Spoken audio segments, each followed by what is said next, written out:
저희를 또 이 시간 또 주님의 그 임재 앞으로 저희를 초대해 주시고 또 주님 앞으로 나와서 또 찬양해 주신 감사합니다. 아버지 주님, 우리가 다른 것들 정말 다시하고 주님, 우리가 정말 마음으로 열매 맺는 그 모든 것들이 정말 그 선하심 따라서 그 성령의 열매를 맺으면서 그것을 표시하면서 그걸 나타내며 살아나올 수 있는 저희 여러분들 되게 하셔서 감사드리며 예수님의 이름으로 기도드렸습니다. 아멘.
자, 오늘 함께 하나님 말씀 나눌 본문은요.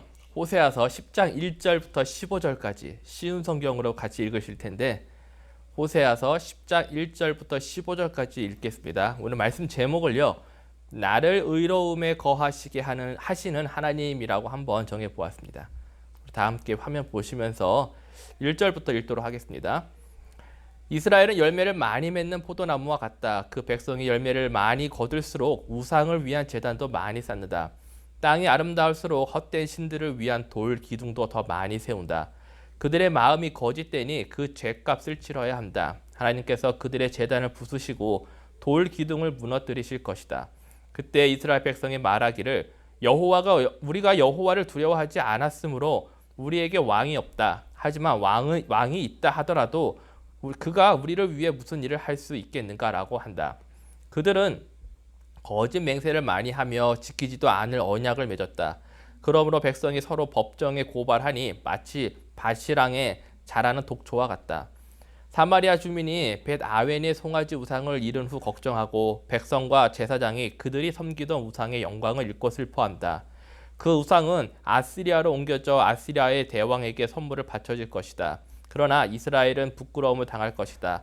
그 우상을 의지함으로 그 백성이 수치를 당할 것이다. 사마리아의 왕은 물 위에 거품처럼 망할 것이다. 이스라엘이 죄를 짓던 아웬의 산당이 무너져 가시나무와 잡초가 제단을 덮을 것이다.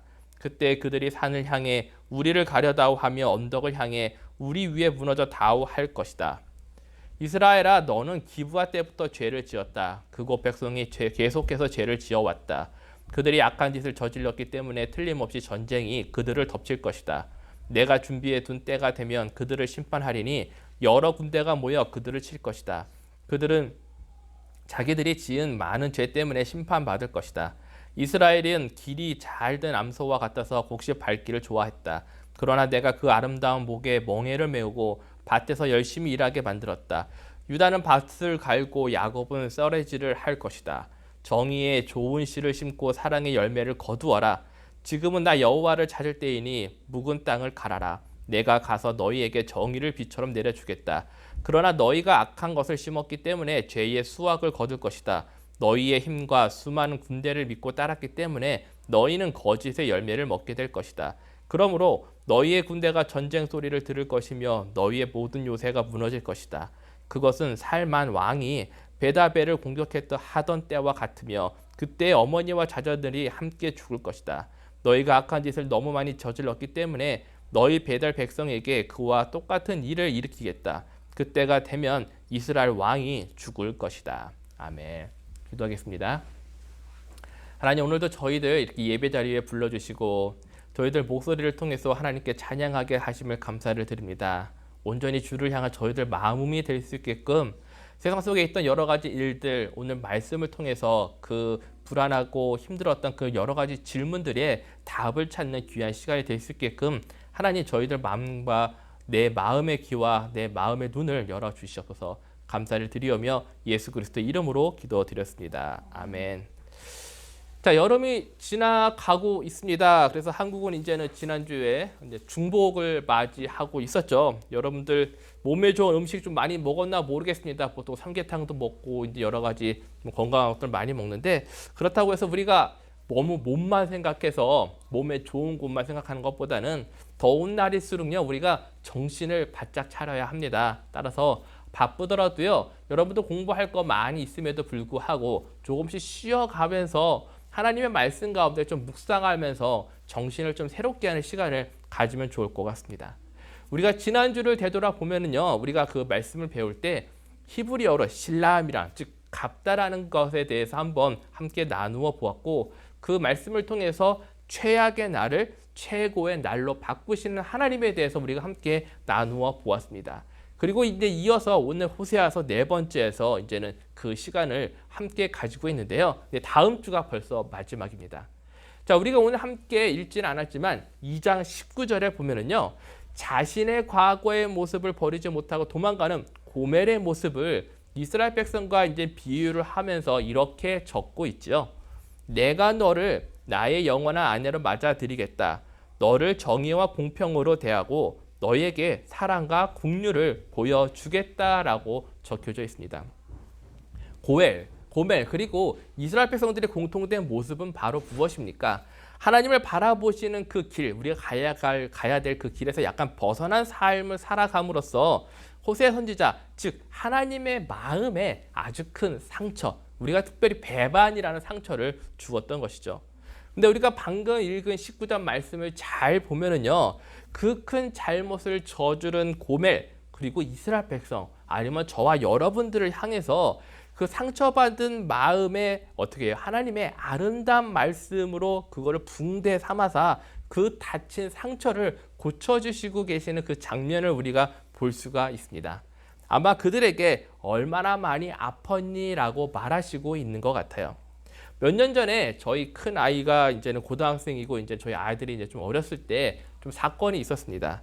저희가 이제는 그 위에 방에서 아이들 방이 있었는데 제가 아랫방에서 이제는 있었는데 갑자기 이제는 쨍그랑하고 유리 깨지는 소리가 들렸어요. 그래가지고 거실에 앉아있던 제가 무슨 일인가 해서 후다닥 이제는 위로 올라가 보았더니 아이들이요, 그 깨진, 뭐가 깨졌을 것 같아요? 창문이 깨진 그 앞에 서가지고 어떻게 할지를 몰라서 가만히 서 있던 모습이 생각이 납니다.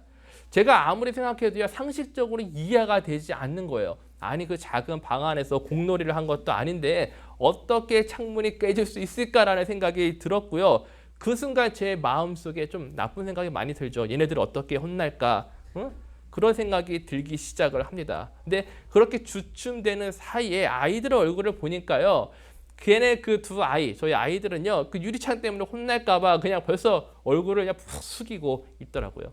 근데 그 모습을 본 저희 아내가 저보다 낫더라고요. 이제는 제가 화가 나서 이제 혼내서 말을 꺼내기도 전에 어디 다친 거 없었니? 유리가 깨졌으니까 발 조심하고 조심해서 다니라고 말을 하면서 치우는 장면이 생각이 납니다.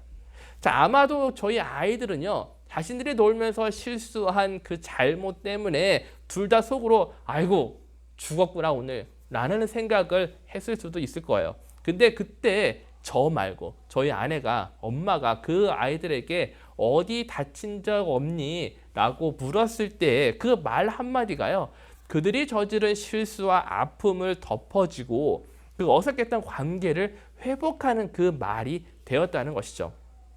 오늘 하나님께서 고멜과 이스라엘 백성들 그리고 저와 여러분들을 향해서요, 내가 너를 나의 영원한 아내로 맞아주겠다라고 말씀을 합니다. 제가 그 느낌에 대해서 정확하게 어떻게 표현할 수는 없겠지만 이 모든 것이 뒤죽박죽 돼버린 우리들의 삶 속에서 세상이 우리들에게 줄 수 없는, 오직 하나님께서만 우리에게 줄 수 있는 가장 완벽한 회복의 말씀이 아니었나라는 생각을 해봅니다. 특별히 하나님께서 저와 여러분들을, 즉 영원히 죽지도 않고 불변하지도 않는 아내로 맞이하겠다고 말씀을 하시면서 이렇게 적혀 있죠. 너를 정의와 공평으로 대하고 너에게 사랑과 긍휼을 보여주겠다라고 말씀을 하십니다. 자, 여기서 사용한 단어, 정의, 공평, 사랑, 그리고 긍휼이라는 단어를 우리가 좀 생각해 보면 좋을 것 같아요. 그리고 그 안에 우리가 거함으로써 우리가 영원한 아내가 될 것이다 라고 말씀을 하고 있는 것이죠. 네 개의 단어를 통해서 우리는요, 내가 하나님과의 관계를 어떻게 해야 하는지, 그 안에서 어떤 균형을 잡고 살아가야 되는지에 대해서 우리에게 알려주고 있다는 것입니다. 자, 생각을 해보십시오. 만약에 저와 여러분들이 고멜과 같은 죄를 지은 삶을 살아가고 있다고 생각을 해보세요. 그렇다면요, 우리에게 들려지는 정의와 공평이란 단어는요, 나에게 내가 가진 죄에 대해서 그 죄성을 좀 어떻게 돼요? 많이 자극하겠죠. 그리고 내 스스로가 내가 내 죄로 인해서 벌을 받을 것이다 라는 생각을 하게 될 것입니다.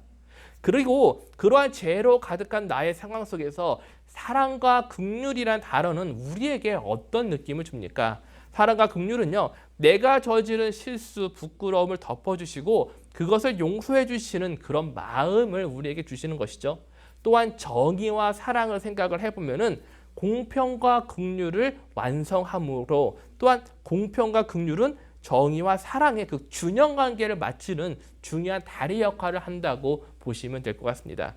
쉽게 이렇게 생각해 보면 될 것 같아요. 제가 방금 설명한 우리 아이들의 그 사고에서 보면은 우리 아이들이 장난삼아서 이렇게 놀다가 사고를 치고 유리창이 깨졌잖아요. 그래서 분명히 그들이 스스로가 자기 잘못을 알고 있을 것입니다. 그리고 그들의 그 아이들은요, 자기가 벌을 받아야 될 것도 알고 있었을 거예요. 하지만 그와 동시에 엄마가 아이에게 이제는 어떻게 해요? 사랑과 긍휼의 마음 다치지 않았니라고 말했을 때 그 용서함을 또한 동시에 느꼈을 거라고 생각을 하시죠. 그래서 이 네 가지 단어가 우리 삶 속에 균형 있게 존재를 함으로써 우리가 하나님 안의 관계를 형성해서 만들어 간다는 것입니다. 따라서 하나님께서는 저와 여러분들을요, 정의와 공평으로 대하시고 사랑과 긍휼을 보여주심으로써 오늘도 우리 하나님이 영원한 친구와 신랑 되심을 우리에게 어떻게 돼요? 보여주고 있다는 것입니다.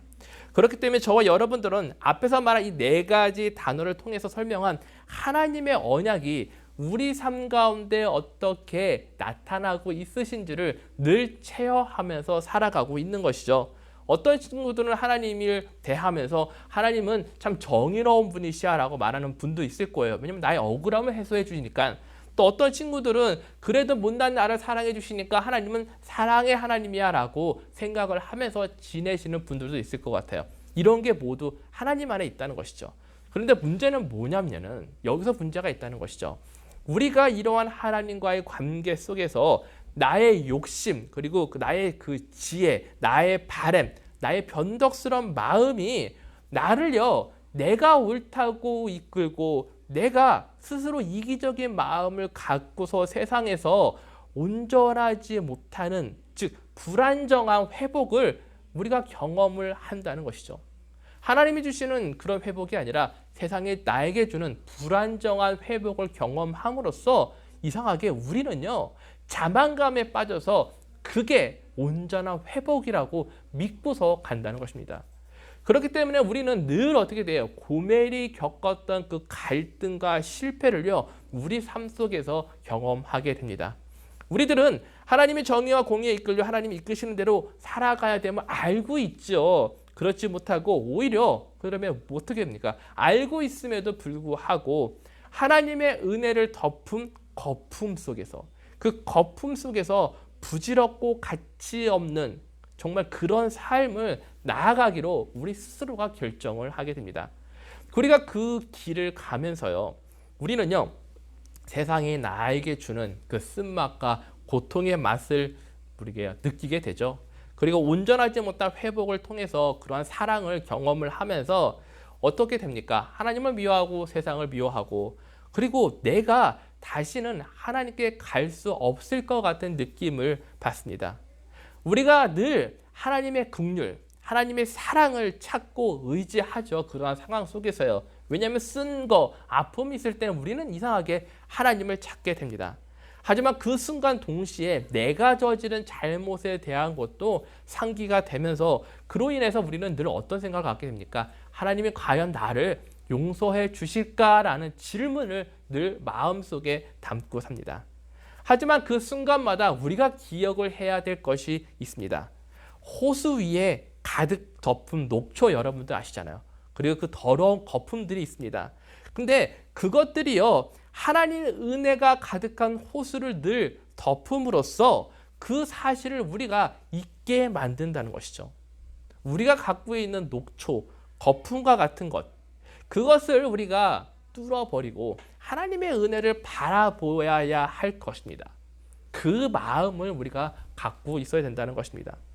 그렇다면은 하나님이 주시는 그 은혜와 그 사랑을 덮고 있는 내 안에 있는 나의 녹초와 거품들, 그리고 그것의 두께는 과연 얼만큼 됩니까? 어떤 친구는 얇을 수도 있지만 어떤 친구는 없다고 생각할 수 있어요. 하지만은 그것들이 우리 안에 늘 존재한다는 것이죠. 호세아서에서 우리가 만난 고멜의 이야기를 함께 나누면서 많은 친구들은 이렇게 생각할 수도 있어요. 전도사님, 고멜은요 정말 나쁜 여자예요. 나랑은 정말 틀린 죄를 지었어요. 라고 말하는 친구도 있을 거예요. 즉 죄의 크기가 달라요.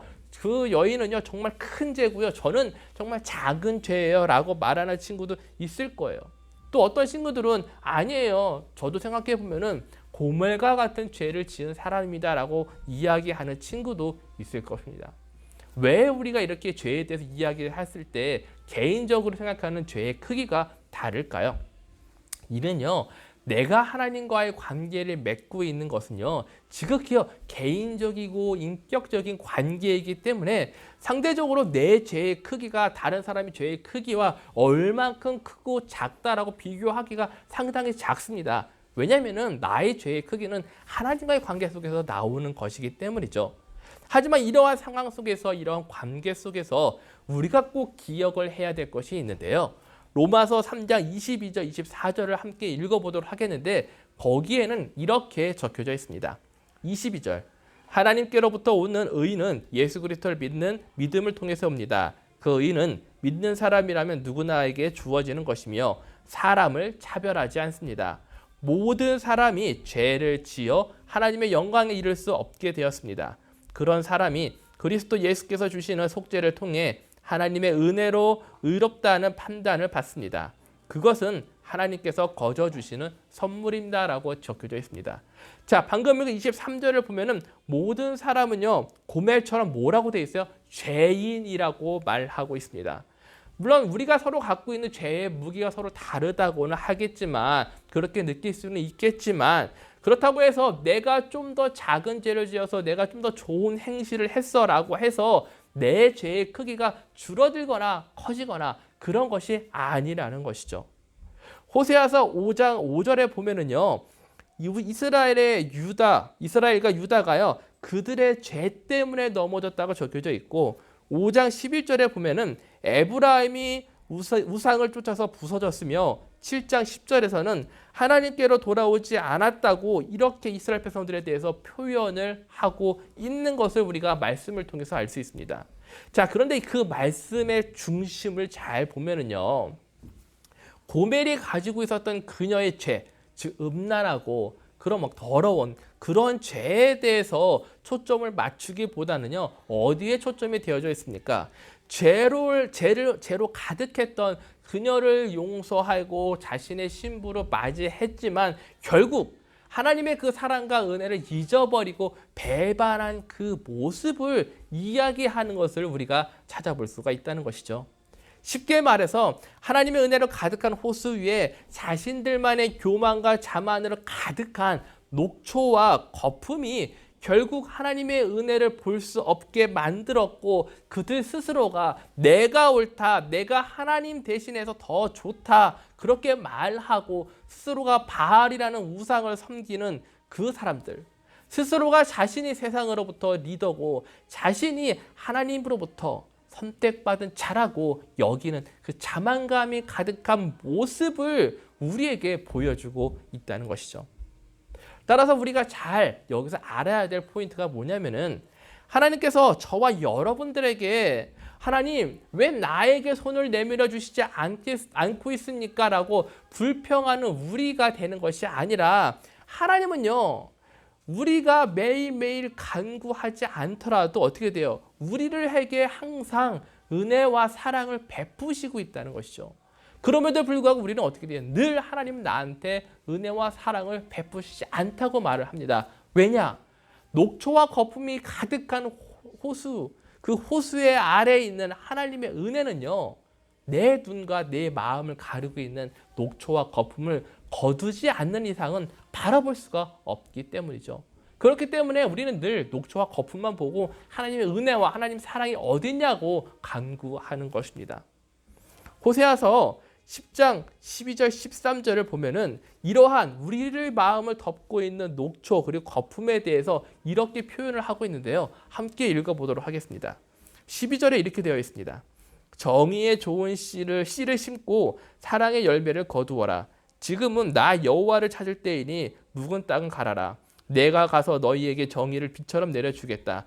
자, 그러나 너희가 악한 것을 심었기 때문에 죄의 수확을 거둘 것이다. 너희의 힘과 수많은 군대를 믿고 따랐기 때문에 너희는 거짓의 열매를 먹게 될 것이다 라고 적혀져 있죠. 호세아 선지자는요, 이스라엘 백성, 즉 그들이요, 악한 것을 심었기 때문에 죄의 수확을 하게 될 것이고, 또한 뭐라고 이야기를 합니까? 너희의 힘과 수많은 군대를 믿고 따랐다라고 말하고 있습니다. 즉 뭐예요? 나의 이기적인 마음, 내가 옳다, 세상 가운데 내가 답이다라고 말하는 그것을 꼬집어서 이야기를 하고 있다는 것이죠. 이처럼 우리는요, 이 세상 속에서 내가 가지고자 하는 궁극적인 삶의 목표, 그것을 얻고자 나아가고 있지만은요, 어떻게 해요? 나의 힘과 나의 의지만을 믿고 나아가지만은 결국은요, 내가 얻게 될 세상에 주는, 나에게 주는 열매는 무엇입니까? 바로 거짓의 열매라고 우리에게 말해주고 있다는 것이죠. 사랑하는 여자친구 여러분들, 그렇다면 우리는 이 가운데서 어떤 선택을 해야 할까요? 하나님의 그 은혜를 찾아서 따라가는 삶을 살아야 할까요? 아니면은 나의 능력, 내 스스로의 의지만을 믿고 나아가는 삶을 선택을 해야 할까요? 당연히 다 알고 있는 내용이고 여러분들 그 답을 다 알고 있을 것입니다. 그러나 우리가 잊지 말아야 할 것이 있죠. 내가 아무리 알고 있고 내가 그 은혜를 알고 있다 하더라도요, 내가 인격적으로 하나님을 만나보지 못하면, 즉 무엇입니까? 오늘 우리가 배운 4가지, 정의와 공평으로 대하고 너희에게 사랑과 긍휼을 보여주겠다라는 그 안에 거하겠다는 하나님의 그 관계 안에 있는 그 중심에 내가 있는지를 바라보아야 한다는 것입니다.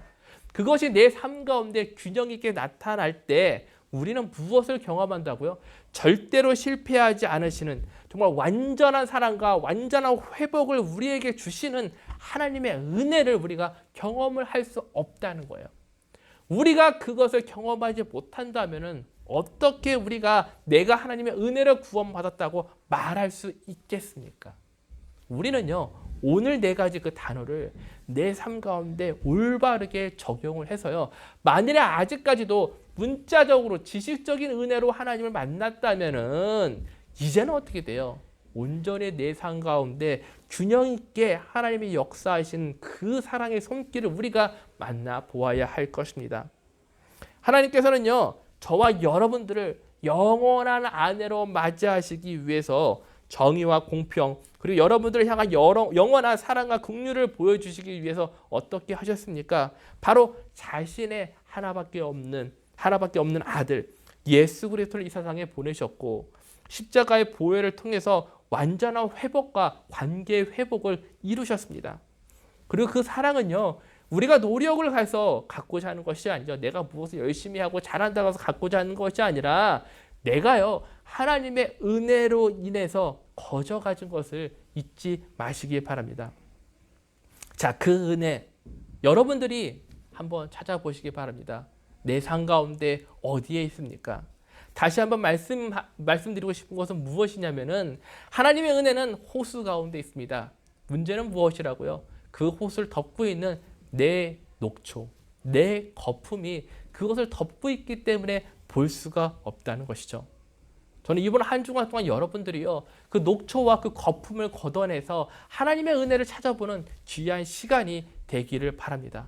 그리고 그 거품, 녹초 걷어내기 쉽지 않습니다. 왜냐하면 내 스스로가 나를 비판하고 내 스스로가 나를 채찍질하는 거 쉽지만은 않거든요. 미안한 마음도 들고요. 하지만 그때마다 우리가 무엇을 의지해야 될까요? 바로 나를 위해서 죽으신 예수 그리스도의 이름을 의지하고 그 보혈과 하나님의 사랑을 생각한다면은 오늘 하나님 우리에게 주신 4가지의 단어, 그 의미를 내 삶 가운데서 찾아볼 수 있는 귀한 한 주가 될 거라고 믿습니다. 그런 한 주가 되기를 예수님의 이름으로 축복하며 기도드립니다. 기도하겠습니다. 주님 아버지 감사합니다. 그렇습니다.